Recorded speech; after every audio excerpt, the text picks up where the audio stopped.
Hello dear student. जैसा कि आपको आइडिया है, हमने 11th का पोर्शन स्टार्ट कर दिया था। इस 11th के पोर्शन में प्रीवियस सेक्शन में unit and dimension vector complete कर दिया था। आपको अच्छे से आइडिया होगा। इसके बाद चूंकि स्टूडेंट का अप्रैल में पेपर था, तो live classes plus previous year के पेपर डिस्कशन में ज़्यादा फोकस किया था। अब 10th का रिजल्ट आ चुका है। जनरली पेपर कैंसिल होने के बाद आपका जनरल प्रमोशन हो गया, तो अब आप 11th स्टार्ट करोगे। तो unit and dimension and vector जो हमने वीडियो डाले हैं उसमें देखेंगे। और अब हम आज से नए वीडियो फिर से स्टार्ट कर रहे हैं। उस वीडियो के अंदर अब हम काइनेमेटिक्स से स्टार्ट करेंगे। एक बात और फिर से कहना चाहूँगा कि वेक्टर की स्टडी के बिना काइनेमेटिक्स की स्टडी करोगे तो बहुत अच्छे पैटर्न पर या डेप्थ पे आप समझ नहीं पाएंगे।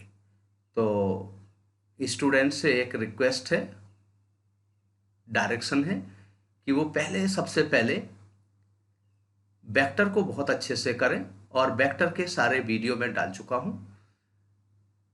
मैंने क्या क्या पहले टीच किया है उसका आइडिया आपको बता दूं। मैंने पूरा वेक्टर टीच किया है, unit and dimension, significant figure, mathematical tools के नाम पर trigonometry, integration, differentiation, function and graph के बारे में डिटेल डिस्कशन किया हुआ है। अगर जी आप इस काइनेमेटिक्स को स्टार्ट करें, इसके पहले अगर ये सारे सेक्शन आप अच्छे से देख लेते हैं तो मोस्ट कंफर्टेबल वे में आप फिजिक्स को अंडरस्टैंड कर पाएंगे। जनरली फिजिक्स को लेके स्टूडेंट को फोबिया रहता है। फोबिया इसलिए रहता है कि स्टूडेंट को लगता है कि हम मैथमेटिक्स के हिसाब से फिजिक्स को कर लेंगे। फिजिक्स का मतलब मैथमेटिक्स बिल्कुल भी नहीं है। फिजिक्स का मतलब है मैथमेटिक्स प्लस कॉन्सेप्ट। और कॉन्सेप्ट में भी इस बात का बहुत ज़्यादा मैं बच्चों से हमेशा बोलता हूँ, इस बात का ज़रूर ध्यान रखें कि जब हम कोई कॉन्सेप्ट अप्लाई करते हैं तो हमें ये आइडिया होना चाहिए कॉन्सेप्ट का मतलब क्या है। Theoretical explanation. तो जो थ्योरेटिकल एक्सप्लेनेशन में जो अप्लाइड फॉर्मूला है या अप्लाइड थ्योरी है, वो कब एप्लीकेबल होगी कब एप्लीकेबल नहीं होगी, इस बात पे ज़्यादा स्ट्रेस मैं करता हूँ। वो इसलिए कि कई बार बच्चे ब्लाइंडली गिवन डेटा और अननोन डेटा में रिलेशन इस्टेब्लिश करके जो उससे रिलेटेड फॉर्मूला है अप्लाई करके सॉल्व कर लेते हैं। बहुधा ये देखा गया कि वो फॉर्मूला एप्लीकेबल ही नहीं होता है, और वो किन कंडीशंस में एप्लीकेबल होता है उस बात का आइडिया स्टूडेंट नहीं करता। जब वो सेल्फ स्टडी कर रहा होता है या घर पे क्वेश्चन सॉल्व कर रहा होता है तो वो देखता है कि इस पैटर्न से हमारा आंसर नहीं आया, तो वो सेकंड अप्रोच स्टार्ट कर देता है।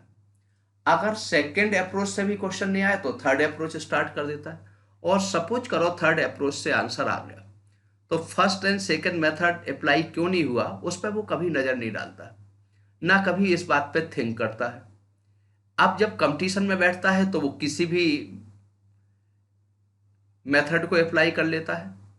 और अल्टीमेट कंडीशन ये होती है कि वो पूरी स्टडी करता है, हार्ड वर्किंग करता है, इन स्पाइट ऑफ दी वो सिलेक्ट नहीं हो पाता। क्यों?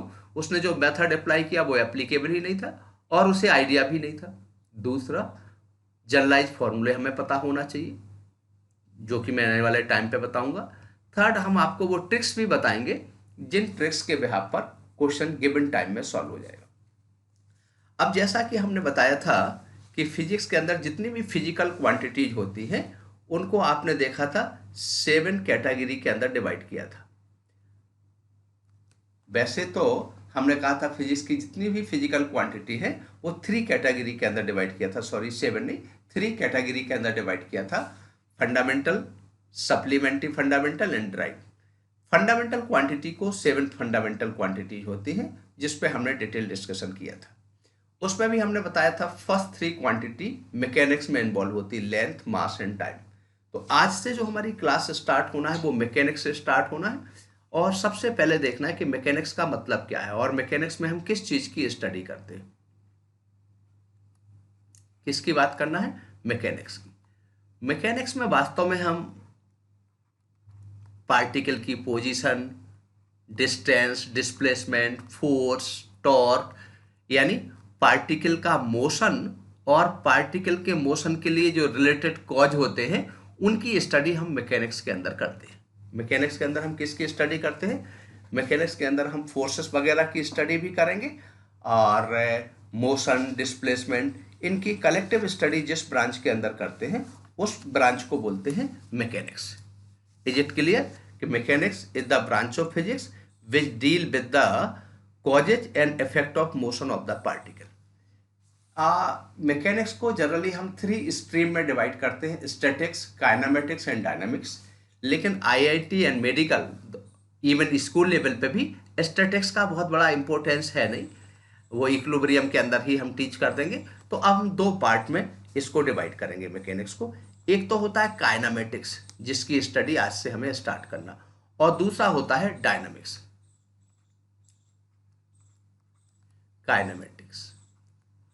काइनेमेटिक्स मैकेनिक्स की एक ऐसी ब्रांच है जिसके अंदर हम मोशन की स्टडी करेंगे without considering the causes. Causes का मतलब, यहाँ पे हमारा कॉजेज का मतलब फोर्स वगैरह से है, टॉर्क वगैरह से है, तो हम फोर्स और टॉर्क की स्टडी नहीं करेंगे। We have study only motion without considering the cause. जैसा कि हमने बताया, मैंने स्टैटिक्स नहीं पढ़ाया, क्यों टीच नहीं कर रहा हूँ, उसको मैं इक्विलिब्रियम में ले लूंगा। इसके अंदर हम काइनेमेटिक्स के अंदर हम किसकी स्टडी करेंगे? मोशन विदाउट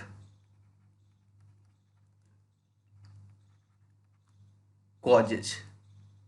मोशन की स्टडी करेंगे, लेकिन मोशन के लिए क्या रिस्पॉन्सिबल कॉज हैं, क्या रिस्पॉन्सिबल फैक्टर हैं, उनकी स्टडी हम इसके अंदर नहीं करेंगे।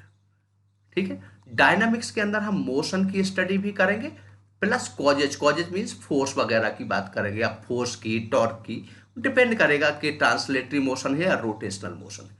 ट्रांसलेशनल मोशन है तो फोर्स की स्टडी करेंगे, रोटेशनल मोशन है तो टॉर्क की स्टडी करेंगे।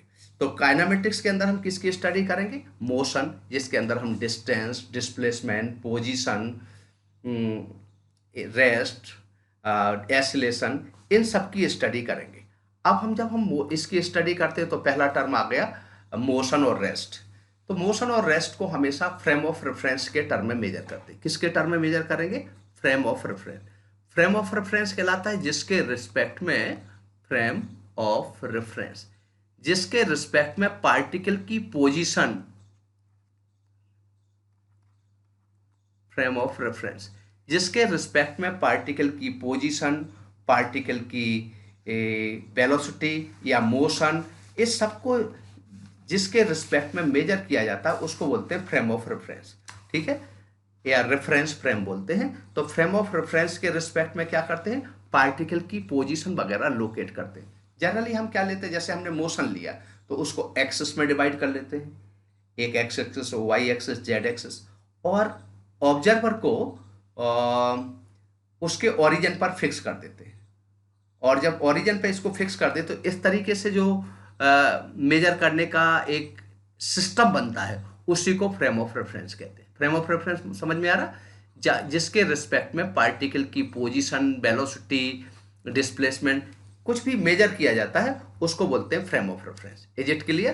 तो फ्रेम ऑफ रेफरेंस का मतलब, जनरली हमने क्या कहा, ऑब्जर्वर को हम कहाँ पे देखते हैं? ऑब्जर्वर को ओरिजिन पे, स्टेशनरी ऑब्जर्वर को ओरिजिन पर हम इसको रखते हैं और उसके रिस्पेक्ट में पार्टिकल की पोजीशन वगैरह मेजर करते हैं। अब सवाल आता है कि रेस्ट है क्या? रेस्ट का मतलब होता है कि, रेस्ट का सिंपल मीनिंग होता है कि पार्टिकल की पोजीशन टाइम के साथ चेंज नहीं हो रही है। पोजीशन, अच्छा, रेस्ट और मोशन अपने आप में ध्यान रखना एक बात का, कि रेस्ट और मोशन एब्सोल्यूट नहीं होता है।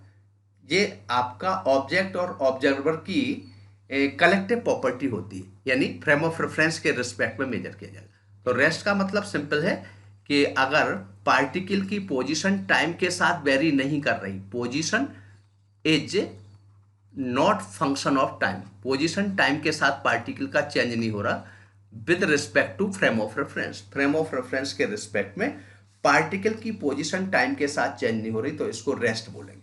अगर हम ग्राफिकल टर्म में बात करें तो ग्राफिकल टर्म में बात करेंगे तो अगर हम पोजीशन को किस एक्सिस पे लेंगे, जैसा कि जब हमने ग्राफ सिखाया था तो हमने कहा था डिपेंडेंट वेरिएबल वाई एक्सिस पे लिया जाता है और इंडिपेंडेंट वेरिएबल एक्स एक्सिस पे लिया जाता है। टाइम तो इंडिपेंडेंट है और पोजीशन टाइम के रिस्पेक्ट में चेंज हो रही है, ठीक है। लेकिन अगर तो इसका वाला पोजीशन डिपेंडेंट है। पोजीशन कैसा हो गया, यहाँ पे ले लिया हमने पोजीशन। तो अगर पार्टिकल की पोजीशन टाइम के साथ चेंज नहीं हो रही तो वो रेस्ट कहलाएगा, और अगर पार्टिकल की पोजीशन टाइम के साथ वेरी कर रही तो उसको मोशन में कहेंगे। अब हमने यहाँ पे एक ग्राफ प्लॉट किया, देखो, और इस तरीके से कर दिया। इसका मतलब पोजीशन टाइम एक्सिस के पर, यानी इस टाइम पर भी पोजीशन यही है, इस टाइम पर तो पार्टिकल की पोजीशन टाइम के साथ चेंज नहीं हो रही, इसको रेस्ट में कहेंगे। या इसका एक अल्टरनेट पे क्या होगा, और रेस्ट का मतलब होता है इनिशियल वेलोसिटी जीरो है,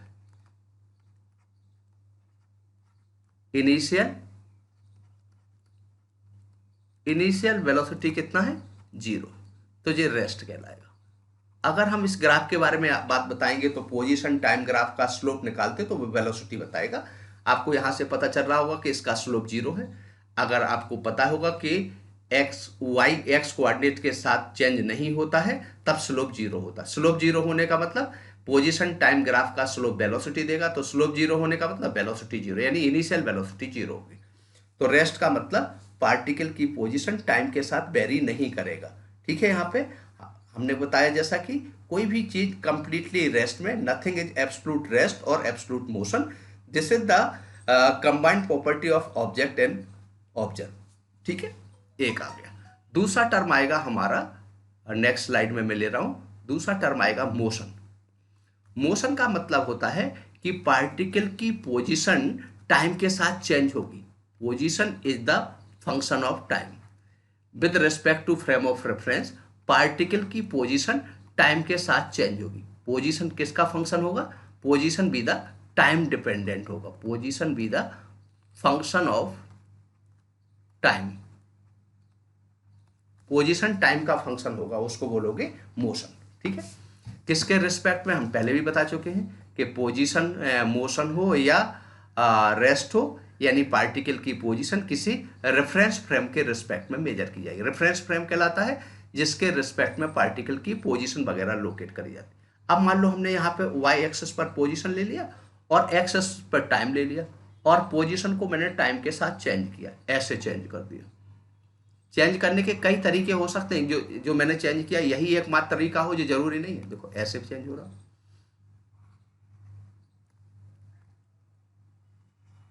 ऐसे चेंज हो रहा, ठीक है। तो ये पोजीशन है, इस एक्सिस पर हमने क्या ले लिया, पोजीशन ले लिया, और यहां पर टाइम ले लिया, और टाइम के साथ पोजीशन चेंज हो रही है। अब अगर टाइम के साथ पोजीशन स्ट्रेट लाइन में चेंज हो रही तो इसको बोलेंगे यूनिफॉर्म मोशन, इसको बोलेंगे एसिलरेटेड मोशन। अब ये एसिलरेटेड मोशन क्यों बोल रहे हैं वो अभी आने वाले टाइम पे आपको पता चल जाएगा, ठीक है। इतना भर पता चल रहा होगा, एसिलरेटेड मोशन का मतलब होगा कि पार्टिकल की वेलोसिटी टाइम के साथ इंक्रीज हो रही है। रिटार्डेड मोशन, रिटार्डेड मोशन का मतलब होता है वेलोसिटी टाइम के साथ डिक्रीज हो रही है, यानी पार्टिकल वेलोसिटी का मैग्नीट्यूड टाइम के साथ क्या हो रहा है, डिक्रीज हो रहा है। तो ये कौन कौन सा हो गया, यानी पार्टिकल की पोजीशन टाइम के साथ चेंज हो रही है। देखो यहाँ पे इस टाइम पर पोजीशन अलग है, इस टाइम पर पोजीशन अलग है। तो जब पोजीशन टाइम के साथ चेंज हो रही तो इसको क्या करेंगे, मोशन कहेंगे, ठीक है। मोशन के लिए इनिशियल वेलोसिटी जीरो नहीं होगी, मोशन में अगर है तो initial velocity be not the zero, ठीक है। अब हम इस पे जब हम मोशन की बात करेंगे तो इसमें भी थोड़ा सा आपको बता दें कि हमारे सिलेबस में 3 तरीके का मोशन होगा। मोशन की ही बात कर लें तो मोशन भी 3 तरीके का है, हालांकि अभी जो मैं बात करूंगा वो केवल 1D की बात करूंगा। एक तो होगा 1D मोशन, एक होगा 2D मोशन, एक होगा 3D मोशन। इसके अलावा भी होगा ऑसिलेटरी मोशन, वाइब्रेटरी मोशन, वो सारी चीजें बाद में बताएंगे। अभी थोड़ा सा एक बेसिक सा आइडिया दे रहे हैं 1D 2D और 3D। अभी जो हमें बात करना है वो 1D मोशन की बात करना है। किसकी बात करना है, 1D मोशन। यहाँ पर पार्टिकल की 1D मोशन में पार्टिकल की पोजीशन को लोकेट करने के लिए केवल सिंगल कोऑर्डिनेट की जरूरत होगी, उसको बोलेंगे 1D मोशन। और अच्छी डेफिनेशन अगर फिजिक्स के पॉइंट ऑफ व्यू से कहेंगे, one dimensional motion, one dimensional motion. One dimensional motion का मतलब होगा कि acceleration vector and velocity vector collinear होगा। Acceleration vector and velocity vector are collinear to each other, collinear to each other. Clear हो गया बेटा? कोलिनियर टू ईच अदर कहने का मतलब कि अगर एक्सेलरेशन वेक्टर और वेलोसिटी वेक्टर के बीच का एंगल थीटा है तो थीटा या तो जीरो होगा और थीटा क्या होगा, 180 होगा। थीटा क्या है, angle between acceleration vector and velocity vector, या पार्टिकल की पोजीशन को जज करने के लिए केवल एक कोऑर्डिनेट की जरूरत होगी, इधर एक्स, वाई और जेड। या ऐसा कह सकते हैं टाइम के साथ पार्टिकल का कोई एक कोऑर्डिनेट चेंज होगा, इसको बोलोगे 1D मोशन। यहाँ पे 2D मोशन के अंदर आपके सिलेबस में आएगा प्रोजेक्टाइल मोशन, जो आपके सिलेबस में आना है, रिलेटिव मोशन और सर्कुलर मोशन। अब 2D मोशन में आपको पता ही चल गया, पार्टिकल की पोजीशन को जज करने के लिए दो कोऑर्डिनेट चाहिए होंगे, या आप ऐसा कह सकते हैं कि acceleration vector and velocity vector क्या होगा, velocity vector are coplanar to each other. इसीलिए मैं कह रहा हूं कि आपको किसकी जरूरत पड़ेगी बेटा, वेक्टर की। अब ये कोप्लेनर वगैरह की कंडीशन हमने वेक्टर में बड़े डिटेल में कराई है, तो वो वीडियो जरूर देखें बेटा। और यहाँ पे पार्टिकल की पोजीशन जज करने के लिए तीन कोऑर्डिनेट की जरूरत होगी, यानी मोशन इन स्पेस होगा। ठीक है, आज की क्लास जो हमारी स्टार्ट होना है वो 1D पे होना है। किस पे होना है, one dimensional motion, 1D motion. तो 1D मोशन की जब हम स्टडी करेंगे तो उसके लिए भी हमारे पास कंडीशन होगी कि हमें कुछ बेसिक डेफिनेशन चाहिए होगा, जिसको हम कहते हैं वेरिएबल ऑफ काइनेमेटिक्स। तो पहला वेरिएबल जो हमारा आएगा वो डिस्टेंस आएगा। डिस्टेंस, डिस्टेंस का मतलब होता है कि actual path length travelled by object. ठीक है, डिस्टेंस का मतलब होता है एक्चुअल पाथ लेंथ या टोटल पाथ लेंथ, जैसा भी आपको लिखना हो, एक्चुअल पाथ लेंथ या total path length, total path length travelled by an object, travelled by an object और बॉडी, जो कुछ भी लिखना हो, और पार्टिकल। तो पार्टिकल के द्वारा जो टोटल पाथ लेंथ कवर किया जाता है उसको क्या बोलते हैं, डिस्टेंस कहते हैं। डिस्टेंस कैसा होता है, पाथ पर डिपेंड करता है। जैसे मान लो ये कैसा होता है, पहली बात तो डिस्टेंस के बारे में बता दें कि जी इसके बारे में थोड़ा सा आइडिया दे दें कि डिस्टेंस ऑलवेज कैसा होगा। डिस्टेंस है, अगर हम फिजिकल क्वांटिटी के मैग्नीट्यूड और डायरेक्शन के बिहाफ पे देखें तो स्केलर क्वांटिटी है। ये कैसा क्वांटिटी है, स्केलर क्वांटिटी, यानी having only magnitude without any reference of direction. दूसरा ये कैसा होता है, पाथ डिपेंडेंट होता है। कैसा होता है, पाथ डिपेंडेंट, इनिशियल से फाइनल पॉइंट तक जाएगा डिफरेंट पाथ से, तो डिस्टेंस डिफरेंट होगा। तीसरा, ये ऑलवेज पॉजिटिव होता है। ऑलवेज कैसा होता है, पॉजिटिव होता है। चौथा, ये आपका अगर देखेंगे तो एक टर्म और आएगा, डिस्प्लेसमेंट। तो डिस्टेंस जो होगा वो डिस्प्लेसमेंट से ऑलवेज ग्रेटर होगा और इक्वल होगा, लेसर कभी नहीं होगा। इक्वल कब होगा, 1D में होगा, और प्रोवाइडेड बॉडी रिटर्न ना हो रही हो। तो डिस्टेंस डिस्प्लेसमेंट से क्या होता है, डिस्टेंस का मतलब होता है total path length travelled by object. जैसे मान लो इनिशियल से हम फाइनल तक जा रहे हैं, ये इनिशियल है और ये फाइनल है। इनिशियल से फाइनल तक एक पाथ हमारा ये है, एक पाथ ये है, एक पाथ ऐसा है। तो पहले पाथ से डिस्टेंस है S1, सेकेंड पाथ से डिस्टेंस है S2, थर्ड पाथ से डिस्टेंस है S3। तो आप देखेंगे तीनों पाथ से डिस्टेंस डिफरेंट आएगा। ये फर्स्ट पाथ है बेटा, ये फर्स्ट है, ये सेकेंड करे दे रहा हूं, और ये थर्ड करे दे रहा हूं। तो अगर यहां ध्यान से देख पा रहे होगे तो आपका सबसे ज्यादा डिस्टेंस किस में होगा, S3, फिर क्या होगा S2। यानी इनिशियल से फाइनल पॉइंट तक जा रहे हैं, डिफरेंट पाथ के थ्रू जा रहे हैं। तो आप जब देखेंगे कि आप डिफरेंट पाथ के थ्रू जाएंगे तो क्या होगा, डिफरेंट पाथ के थ्रू जब आप पहुंचेंगे तो डिस्टेंस आपका डिफरेंट पाथ के थ्रू डिस्टेंस डिफरेंट होगा। ठीक है, इज क्लियर यहाँ तक? सबसे ज़्यादा डिस्टेंस कब होगा बताओ यहाँ पे? S3, क्योंकि इस पाथ की लेंथ सबसे ज़्यादा है। फिर क्या आ जाएगा? S2, उस पाथ की लेंथ, सेकेंड पाथ की लेंथ कम है, फर्स्ट पाथ की लेंथ सबसे कम है। तो एक्चुअल पाथ लेंथ होता है, इसका मतलब डिस्टेंस कैसा होता है? पाथ डिपेंडेंट होता है। Is it clear? दूसरा होगा डिस्प्लेसमेंट। डिस्प्लेसमेंट का मतलब होता है इनिशियल एंड फाइनल पोजीशन के बीच का शॉर्टेस्ट सेपरेशन, या अगर हम बिल्कुल सिंपल सी डेफिनेशन लिखें तो difference of the final position, difference of final and initial position. Final और इनिशियल पोजीशन का डिफरेंस क्या कहलाता है? फाइनल और इनिशियल पोजीशन का डिफरेंस कहलाता है, या आप ऐसा भी कहीं पढ़ोगे, shortest path length, shortest distance between two point in specified direction, shortest distance between two points in specified direction, in specified direction. अच्छा, स्पेसिफाइड क्यों लिख रहे हैं? क्योंकि ये वेक्टर क्वांटिटी, स्पेसिफाइड डायरेक्शन। ठीक है, तो जैसा कि पता चल गया कि इनिशियल और फाइनल पॉइंट या shortest separation between two point होगा, या perpendicular separation between two point होगा, उसको डिस्प्लेसमेंट बोलेंगे। अगर हम ऊपर की पिक्चर में देखा है, जो कि अभी हमने पहले बनाया था, तो ऑल थ्री पाथ का डिस्प्लेसमेंट इक्वल होगा। डिस्प्लेसमेंट पूछें तो चाहे हम फर्स्ट पाथ के द्वारा जाएं तो वो S बनाएगा, सेकेंड पाथ के द्वारा जाएं तो S बनाएगा, थर्ड पाथ के द्वारा जाए तो S बनाएगा, क्योंकि शॉर्टेस्ट सेपरेशन हम निकालेंगे। ठीक है, डिस्प्लेसमेंट के बारे में थोड़ा सा बता दें कि डिस्प्लेसमेंट कैसी क्वांटिटी है। डिस्प्लेसमेंट के बारे में हमने जैसा कि बताया कि किस किस के बीच का सेपरेशन होता है, फाइनल और इनिशियल पोजीशन का सेपरेशन होता है। वेक्टोरियली सबट्रैक्ट कर दोगे तो हमें 1D 2D के बारे में भी नहीं सोचना पड़ेगा। ठीक है, तो ये हमारा डिस्प्लेसमेंट हो। डिस्प्लेसमेंट कैसी क्वांटिटी है? पहला term sorry, displacement vector quantity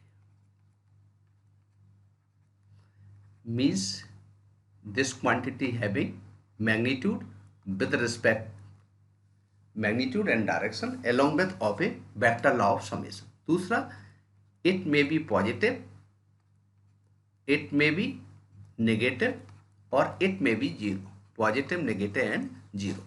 third, point dependent होगा। कैसा होगा? पॉइंट, इनिशियल और फाइनल पॉइंट पर डिपेंड करेगा, पॉइंट डिपेंडेंट, या ऐसा लिख दो, और पाथ इंडिपेंडेंट होगा। पाथ पे डिपेंड नहीं करेगा। किस पे डिपेंड करेगा? इनिशियल और फाइनल पॉइंट पे डिपेंड करेगा। एक और बात होगा कि डिस्प्लेसमेंट जो होगा वो डिस्टेंस से ऑलवेज या तो लेसर होगा या इक्वल होगा, ग्रेटर कभी नहीं होगा। ये हमारा एक बेसिक सा आइडिया हमने दिया डिस्टेंस के बारे में, डिस्प्लेसमेंट के बारे में। ठीक है बेटा, अब जैसे मान लो हमें निकालना है, कैलकुलेशन करना है, सपोज करो डिस्प्लेसमेंट की।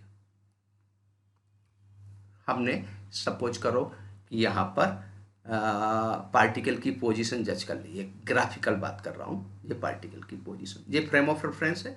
फ्रेम ऑफ रेफरेंस का मतलब ओरिजिन के रिस्पेक्ट में। अब मान लो पहले पार्टिकल ए पे था,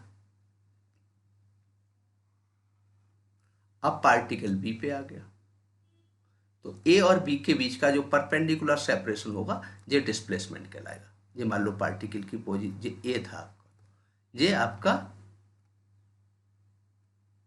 बी था, और इसको अगर हम देखें तो ये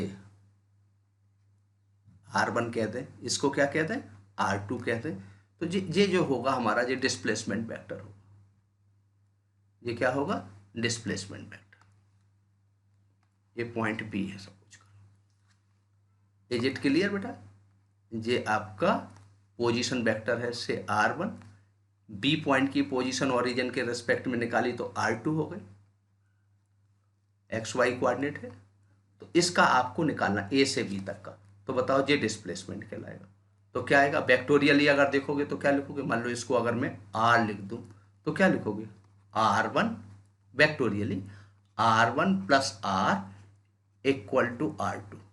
वेक्टर याद आ गया होगा आपको, ये मैंने कुछ नहीं लिखा, ट्राइंगल ला से कर रहा हूं, देखो आपको, या R इक्वल टू आ जाएगा R2 minus R1, final position और इनिशियल पोजीशन का सेपरेशन। अब अगर सवाल आएगा कि इनके बीच का अगर हमें मैग्नीट्यूड निकालना है डिस्प्लेसमेंट का, तो इसको क्या करना है, इसका मैग्नीट्यूड निकालना है। तो R1 R2 के बीच का हमें एंगल निकालेंगे, तो कैसे करते हैं बताओ।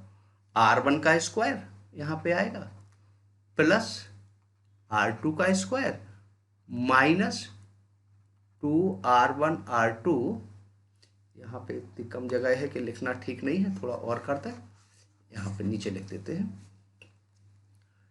R इक्वल टू, इसका अगर हम मैग्नीट्यूड निकालें तो क्या आ जाएगा, रूट ऑफ R1 का स्क्वायर प्लस R2 का square minus 2R1 R2 cos theta.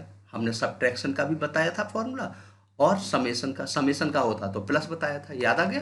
तो क्या आ गया बताओ, यहाँ पे R1 square plus R2 square minus 2R1 R2 cos theta.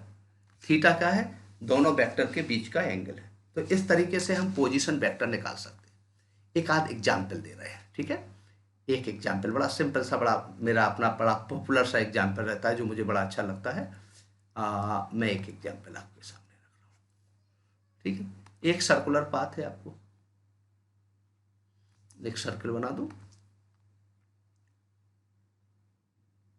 यहां बनाऊं, ये सेंटर है और पार्टिकल यहाँ पर ये सेंटर है, और पार्टिकल ए से बी तक जा रहा, particle is going from A to B in a circular path of radius R. ये ए पॉइंट, ये बी पॉइंट, पार्टिकल ए से बी तक सर्कुलर आर्क पे मूव कर रहा। चलो मैं सर्कुलर आर्क बना रहा हूं, तो बाकी का सर्कल मिटा दूं ताकि आपको सर्कुलर आर्क भर दिखे यहाँ पे।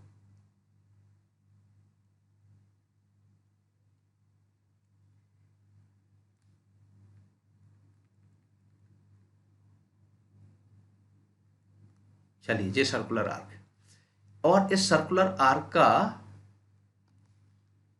ये सेंटर है ओ, सर्कुलर आर्क का सेंटर ओ है, रेडियस आर है, पार्टिकल कहां से कहां तक जा रहा है, ए से बी तक, और सेंटर पर एंगल बना है 60 degree. Find out distance and displacement. Question is clear. Particle is going, particle is going from A to B, from A to B in a circular arc of radius r, circular arc of radius r and angles subtended at center 60 degree. Find out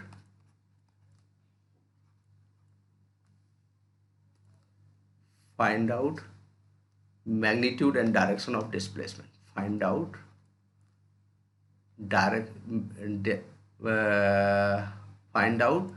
distance and displacement. दो ही चीजें निकालना, और वो भी magnitude. Question clear है? पे एक बार question और देख लो। पार्टिकल पहले कहां से जा रहा था, पार्टिकल गोइंग फ्रॉम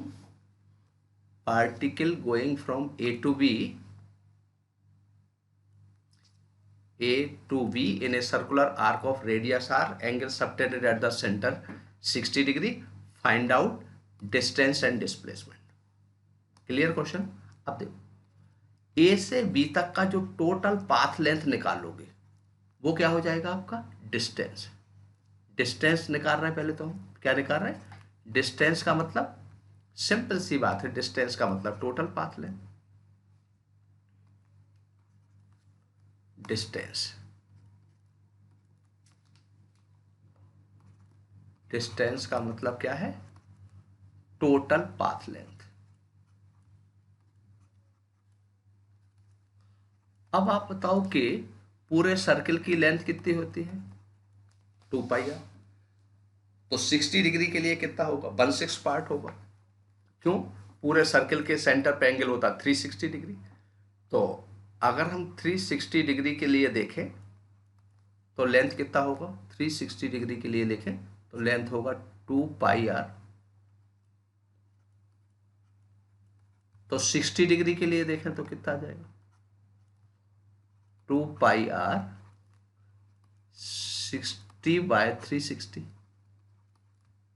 यानी ऐसे 6 पार्ट हो जाएंगे। तो πr/3 आ गया।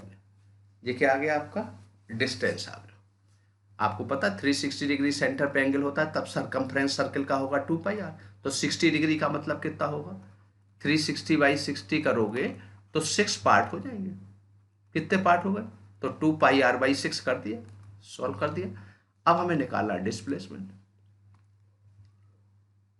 डिस्प्लेसमेंट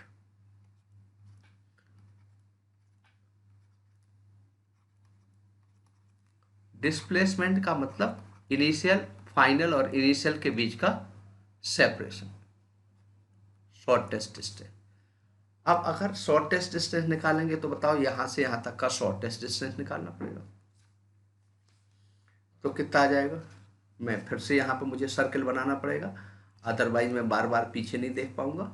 तो मैंने ये सर्किल बना दिया,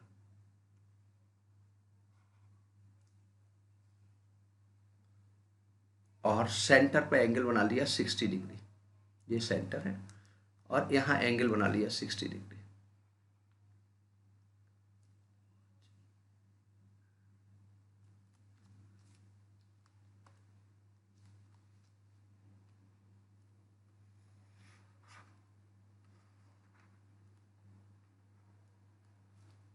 ये आपका सर्किल था, सेंटर पे एंगल था आपका। अब बताओ सेंटर पर एंगल कितना था, 60 डिग्री। तो हमें निकाला था डिस्प्लेसमेंट। डिस्प्लेसमेंट का मतलब ए से बी तक के बीच का, ये आपका सर्किल था, और हमें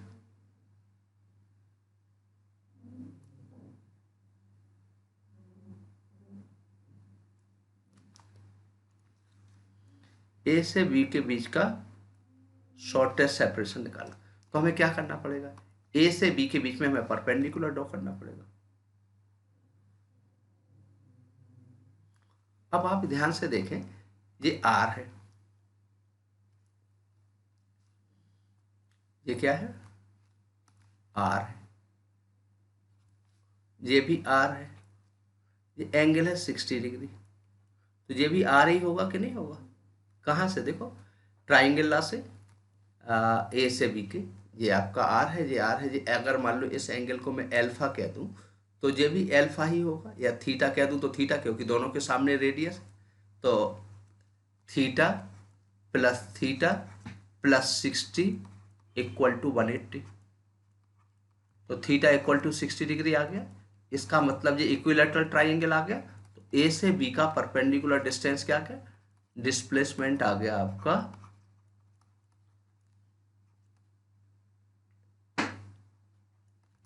डिस्प्लेसमेंट आर ही आ गया, एक इक्विलैटरल ट्राइंगल हो गया। अब ये चूंकि पिक्चर 2D थी, सर्कुलर 2D पिक्चर है, तो ये भी नोट करके देख रहे हैं तो क्या पता चल रहा, डिस्टेंस डिस्प्लेसमेंट से ग्रेटर है। डिस्टेंस क्या है, मोर देन डिस्प्लेसमेंट होगा, चाहे पिक्चर 2D हो या 3D हो, ऑलवेज 1D के अंदर डिस्टेंस डिस्प्लेसमेंट के इक्वल हो सकता है, प्रोवाइडेड बॉडी रिटर्न ना हो रही हो। क्लियर है इतना। अब हमारा बात आ रही थी कि जो कि हमने क्लास जैसी स्टार्ट करी थी तो हमने कहा था शॉर्ट ट्रिक्स हमें कुछ बताना होती है। तो अगर मैं शॉर्ट ट्रिक्स करूं सर्कुलर पाथ के लिए, केवल 10 सेकंड के अंदर आप आंसर तक आ जाओगे। और कोई बहुत बड़ा शॉर्ट ट्रिक्स नहीं है, एक प्रकार का एंगल की डेफिनेशन लिखी थी, एंगल को रेडियन में मेजर करते जब आपका सप्लीमेंट्री फंडामेंटल क्वांटिटी पढ़ाई थी। तो डिस्टेंस अगर सर्कुलर पाथ पे निकालना तो डिस्टेंस इक्वल टू होता है, डिस्टेंस इक्वल टू होगा आर इंटू थीटा। थीटा क्या है?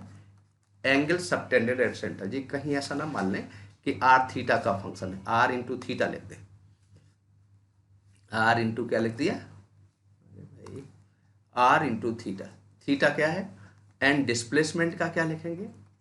डिस्प्लेसमेंट को जैसा कि अभी वेक्टर के फॉर्मूले से लिखा था, r1 स्क्वायर प्लस r2 का square minus 2r1 r2 cos theta, और उसको सॉल्व करते तो आ जाता 2r sine theta by 2r sine theta by 2। Theta क्या है? Angle subtended at the centre. Theta है वेयर थीटा क्या है? Angle subtended at centre and always measured. मुझे थोड़ा इंपॉर्टेंट पॉइंट है कि इसको रेडियन में लिखोगे, इसको हमेशा किस में लिखोगे? थीटा को रेडियन में। आ गया 60 डिग्री के लिए पाई बाई 3 आर, और यहाँ रेडियन में लिखो या डिग्री में कोई फर्क नहीं, 60 का बाई 60/2 करोगे 30, 30 की वैल्यू 1/2, सो आर आ गया।